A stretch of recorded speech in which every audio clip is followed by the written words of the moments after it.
GHS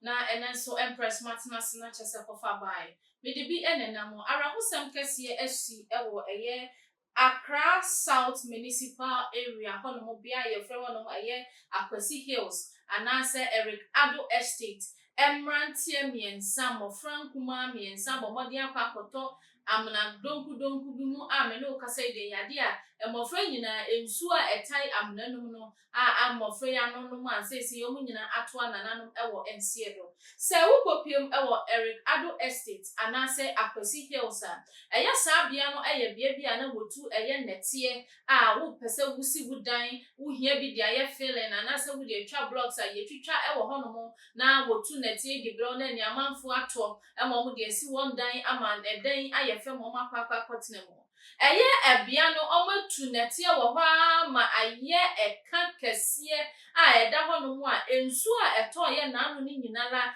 chese akoye bia ensu to a na akwa kan honom ani asin swimming pool esin lake bosontwe enye se ensu yi time ani eno na abofra ba ko a okra eye bicycle a odi edi agro bia no ye bia amanfo tete ben na enye se ewo outside the town na wo pro ni mfimfini no abofra no the bicycle edi agro etwi edenam eye kan ho eno ane se epatre no a efoma ye trunti odi ko wura eye amnan mu a ensu aye mumma na wodani na no na mmemu anu mienu eka ho try se wababua no ayi no afri ensuo no esanse wo hu sene eye abofra ito ensuo no na wono no mo na wokwa wapa akwan bia so se wo beyi no wo so wote wo hu di gu ensuo no na ne ensuo yi ede ne wo ye fa ha yesi ha ensuo a etan fa ko nyesa ne etene etan fa ko na so amana no esanse ebudo yinti emofra no prayer enya de a wotimi enya woti edidi mo na enu enemofo ya wofo ahwani mu enya de a wo mai obibia ebe fie enuti wo start ye ebo dawro ebisebisa se omahu eye wo mofra ya na enu na ahwehweye mu a wo wa wode hwehwe mofra wo kopie mu ewo eye ekanu mu a wo kodu ye na chese amnan na abofra bicycle ede nsuo mu ene emrantie ti wo ho edisi nsuo no mu a chese eye mofra miensa wonyina ensuo yi omano no mu a wogu nsuo mu a wotwe wo mu ede yo mu ebaye na eno no wokwae na chese emofra ni nyina obia aye krana na eyade omano nsuo ni yi a omo ato anananom ewo ensiedo emofra miensen wodin ene eye Aisha Ado ena eye Samuel ejei mensa dodo na friend Tevia ni odika enya mfie dumienu ni otoso eye nkron ena ni otwa to okra Isaac amu a wanya mfie eye nwotwe na enkola nyina ato anananom wonsiedo a enya dia asisi amene wo ekase woka atiasefo asase ho ebiemu na eno ena waja divisional police commander ede ni ntiemu etu dwasem eyade a omakofa emunu asisi amene wo kase wode akopie mu ewo mochra wode wonhwehwemu eye den egu akwanso a wo hwese se wobi ena sheda epia nkola itu nsuo nu anase wankasa wonga bro a wodie ena nam so wode kotu eye ensuo nu asisi omato nananu wonsiedo na die baako a eye police commander eka ye ene se kamya yasasa amna na abeda eye kro nu emfinfin no eyade a etiti years ensuo to na se wo panin po se wo nam ho a na ade wo ni unya baabi entu nan emfensi esanse se wo nam ho na wo de wani kwakwohwe nsuo nu mu anase amna nu mu na yade a opanin mpo no wani echi wo enuti wobamoden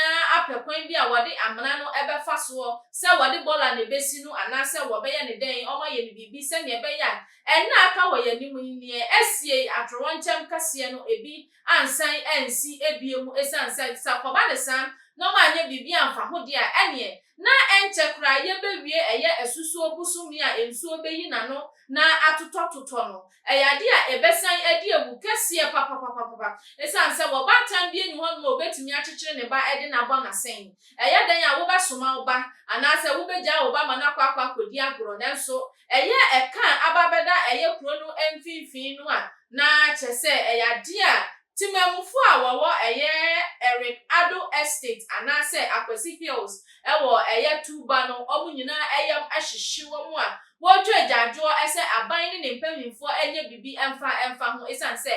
kamya yesa saa bia no de eyade a enka amena ewo ho mu bebre na sa amena nyi a ewo Akwesi Hills a ene emofra miensa akotomu a won ato nana no won sie do a wo maame mu no wo magusua etwa ejanjuo esanse obi biara enim obrempon ahyase bia na mofra yi na wo ba beji eye omagusua nanso ene fofie antoata wokwa akodi agora banya de amofra nyina obi esan nechi ebefie ebeka se ma mepra na hwami krompo efa emame adofo aha ebekase ye di pictures ni bie ebe kire mu nanso mu akasa mu anitua emra ewo ye dwuma no ho mofra nketoa ene senie eye akwanhia na sie ni ne omo nipadua no aye no yentimi emfa emtu screen yi so emfa enkire mu na eye police commander etrese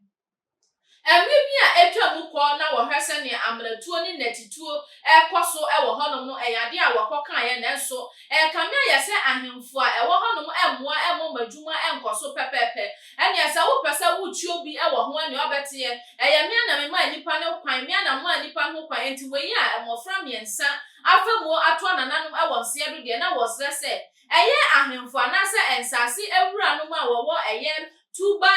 Akwesi Hills anase Eric Ado Estate no wonfa omakuma ne mina medema we mina me we ne yempene ene ye nyesa ha ye de wonyan sa ne mani nyina ewu na ese koba ne se aban ade bibiba anase nadmofo de bibiba se fata se sa amana no wosi no na wogyan se ne wotu natie ewo mu a woma ho kwan no wonye ente sa na se ne omanhwe ama anso no ananie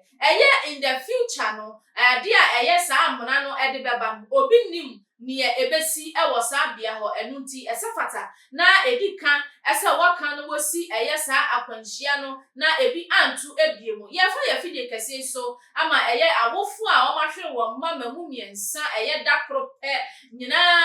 yakọ nyame enchichi wo ngure na emomu ne yesene se wo ba tan na wote sa bia ho no na nso ahwe ho yie ne wo ba esanse bia bi wo ho na opatena ho na ensem bi betimi asiti se ne asi a ye betimi a prevent amano ensi na ye ni si ye mofra no nkodi agro wo sa bia ho no na ne anya na yante asem papa aha ena mede wo AC ye de ani ebedi atwire na ne ebefi mu ababia nso ye de ebeba besom wo ye fidie kese eso midin ene Empress Ann ememe nyina ka atwire ba ko behwe ho so yi makra